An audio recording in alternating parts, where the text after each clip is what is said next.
Hello world, I'm Chris Pirillo. This is my iPhone 5 and this is my iPhone 5 review. I'm happy.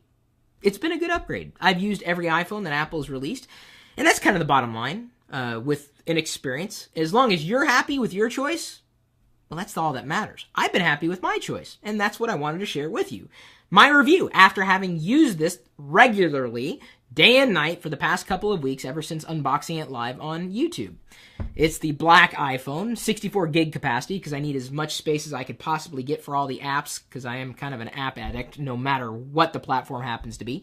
I noticed, even though I've got a jellyfish case on the iPhone, just a generic one, right before I started recording the video, let's see if I can get the reflection there, a piece of my wife Diana's fingernail polish had somehow made its way in between the case and the iPhone. I'll take it out later. I just wanted to throw that in there just to have fun. And that's the thing. I like having fun with my gadgets. And this has been fun to use. So on paper, they say, hey, we got a faster processor. But you notice the speed bump. It's not just on paper. It's a noticeable improvement in speed. Whether I'm using an app, I notice it's faster. Or even switching between apps. It's faster. And speaking of faster, I can now access 5 gigahertz wireless networks with the iPhone, at least with the iPhone 5, the new network chip inside, and that makes things faster.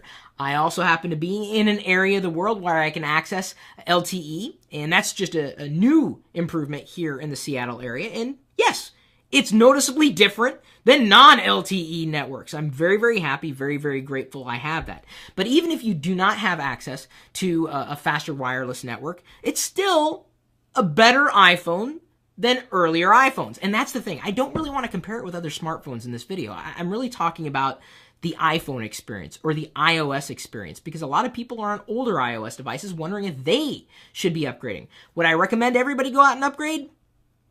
How much money do you have? If money's no object, yes. But, you know, if money is an object and you're not ready for it, don't feel the need to rush out and get it. But I gotta tell you, the improvements have been good. Beyond speed, very happy with the camera upgrades as well. The FaceTime camera in the front now has, well, I guess, not just the speed improvements going for it, but also spec bump. You can now record 720p video, take still images that are of higher quality in the front. And then, of course, right back here, you've got an 8-megapixel camera. It was an 8-megapixel camera in the 4S, but this does take sharper images so long as you tap to focus first. And that's the thing you got to remember with the iPhone 5 camera up here. It does take better low-light images as well, and it's been a good experience. Again, that's the thing I want to talk about most. That overarching experience that Apple's been known for. This works well. Battery life is also improved. I have not charged up the device in hours, and after using it regularly, I'm still at 17% battery life. That makes me happy, as long as I don't have to stay tethered to some type of power. And that's the thing that doesn't bother me about not having a swappable battery. I know some people need that. I honestly haven't. You know, in all the years I've used the iPhone, I haven't really felt the need to swap out a battery. I could use an external charger if need be. It's just not an issue for me. So, faster networks, better cameras, faster processor, better battery life. What about the software? Well, even though not every app has been updated to take advantage of the taller screen, it's nice to see that I don't notice so much as I might have noticed before. I happen to have a black iPhone. I think it would be more noticeable if the chrome surrounding the screen were white. So the black just kind of blends in with the top and bottom or the sides of the iPhone, the actual hardware itself. And so it's made it not as noticeable. The screen is clear. That's one of the reasons why, even though I have a case, I do not have a screen protector on my iPhone 5. It's a beautiful screen. It really is. And here's the thing. I could talk about it till the cows come home, but what you gotta do, and I'm serious about this, go into an Apple store, okay, if you don't want to do this, talk to a friend who has an iPhone 5, assuming you have a friend with an iPhone 5, or anybody, really. Pull up the same image and do a comparison. You should see a difference. For better or for worse. I don't know which phone you're going to compare it against, but this is a super high quality display on a screen. It's beautiful. And I'm not the only one to say this.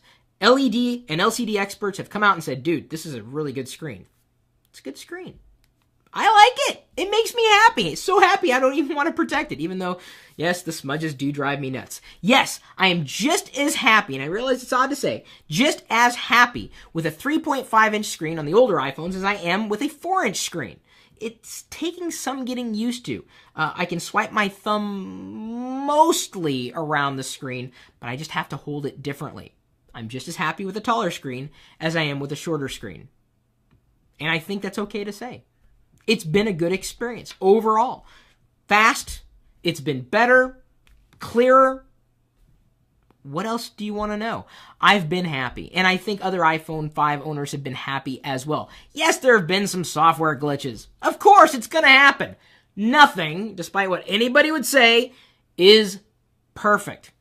Have I had issues? Sure. Have I reported the issues? Absolutely. The thing that I got to keep in mind is I'm just looking for that, what's the best thing for me? Well, right now, for iOS, the iPhone 5 is hard to beat.